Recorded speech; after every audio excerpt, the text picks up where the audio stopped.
नमः शिवाय। हर हर महादेव। प्रिय भक्तजनों, आप सभी का एक बार फिर से स्वागत है आपका अपने YouTube चैनल पुष्पा शर्मा हिंदी कहानियाँ में। आज सावन मास महात्म्य का 8वां अध्याय को बड़े ही प्रसन्नता पूर्वक श्रवण करेंगे। आज के अध्याय में हम सभी सुनेंगे श्रावण मास में किए जाने वाले बुध गुरु व्रत का वर्णन।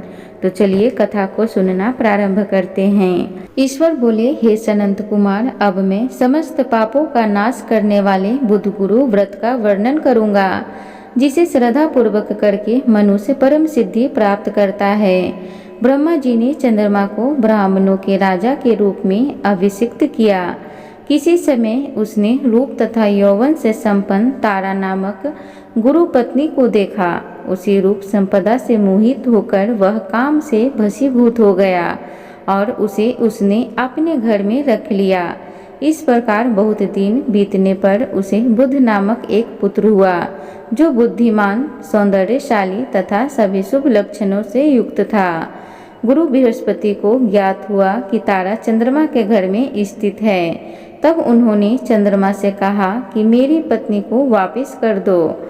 अनेक तरह से समझाने पर भी जब चंद्रमा ने तारा को वापस नहीं दिया, तब बृहस्पति ने देवताओं की सभा में जाकर देवराज इंद्र को यह वृतांत बतलाया और कहा, हे शक्र, आप देवताओं के राजा हैं, अतः अपनी आज्ञा से आप उसे दिलाएं, अन्यथा उस चंद्रमा के द्वारा किया गया पाप आपको ही निसंदेह लगेगा, क्योंकि शास्त्र निर्णय के अनुसार प्रजा के द्वारा किए गए पापों को राजा भोगता है। पुराण में भी ऐसा कहा गया है कि दुर्लभ का बल राजा होता है। गुरु का यह वचन सुनकर चंद्रमा ने कहा, मैं आपकी आज्ञा से तारा को दे दूंगा, किंतु इस पुत्र को नहीं दूंगा। शास्त्र के अनुसार विचार करके देवताओं ने उस बुध को चंद्रमा को दे दिया। इसके बाद गुरु को उत्साह देखकर देवताओं ने उन दोनों को वर प्रदान किया, हे चंद्र, अब तुम घर जाओ। यह तुम्हारा भी पुत्र है और बृहस्पति का भी है। यह तुम्हारा पुत्र ग्रहों में प्रतिष्ठित होगा। हे सुराचार्य, आप यह दूसरा भी शुभ वर ग्रहण कीजिए कि जो बुद्धिमान व्यक्ति आप दोनों बुध गुरु का व्रत मिलकर करेगा, उसकी संपूर्ण सिद्धि होगी। यह सत्य है, इसमें संदेह नहीं। शंकर जी के लिए अत्यंत प्रिय इस श्रावण मास के आने पर जो लोग बुधवार तथा बृहस्पतिवार को पूजन व्रत करेंगे, उन्हें सिद्धि प्राप्त होगी। इस व्रत में दही तथा भात का नैवेद्य व्रत सिद्धि में मूल हेतु है। स्थान भेद से आप दोनों की मूर्ति लिखकर पूजन करने से भिन्न भिन्न फल प्राप्त होता है। यदि कोई हिडोले के ऊपरी स्थान पर आप दोनों की मूर्ति लिखकर पूजन करे, तो वह सर्वगुण संपन्न तथा दीर्घायु पुत्र प्राप्त करेगा। यदि मनुष्य कोषागार में मूर्ति को लिखकर पूजन करता है, तो उसके कोष बढ़ते हैं और वे कभी क्षय को प्राप्त नहीं होते।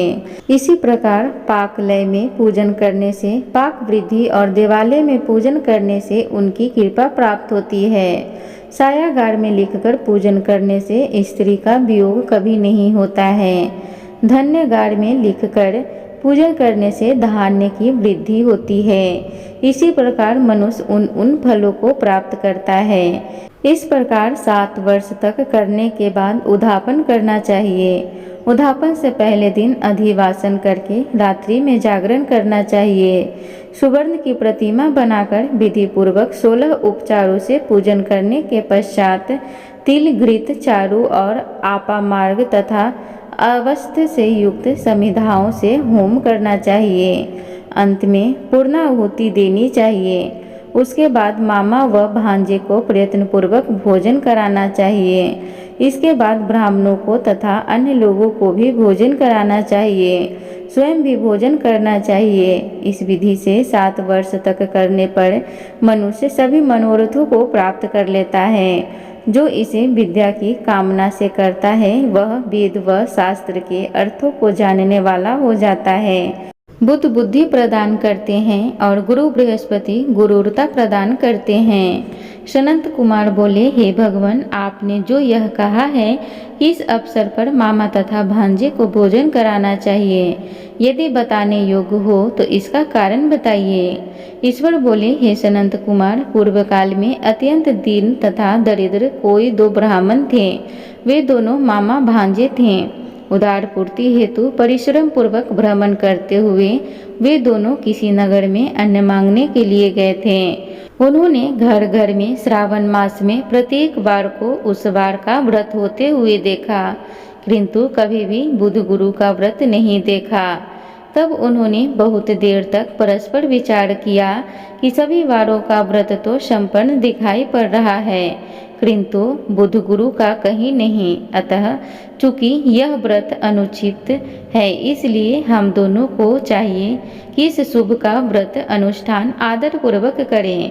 किंतु हे सनत कुमार, इसकी विधि न जानने के कारण वे दोनों संशय में पड़ गए। तब रात्रि में उन्हें स्वप्न में इस व्रत की विधि दृष्टिगोचर हो गई। इसके बाद उन्होंने उसकी विधि के अनुसार व्रत को किया, जिससे उन्होंने अपार संपदा प्राप्त की। प्रतिदिन उसकी संपत्ति बढ़ने लगी और सभी लोगों को ज्ञात भी हो गए। इस प्रकार 7 वर्ष तक करके वे पुत्र व पौत्र आदि से संपन्न हो गए। उसके बाद उनके ऊपर प्रसन्न होकर बुध व गुरु प्रकट हुए और उन्होंने उन दोनों को यह वर दिया कि आप दोनों ने हम दोनों के निमित्त इस व्रत को प्रवर्तित किया है। अतः आज से कोई भी इस शुभ व्रत को करे, उसे व्रत की समाप्ति पर मामा तथा भांजे को प्रयत्न पूर्वक भोजन कराना चाहिए। इस व्रत के प्रभाव से उसे सभी कामनाओं की परम सिद्धि हो जाती है और अंत में चंद्र सूर्य प्रयत्न उसका हमारे लोक में वास होता है।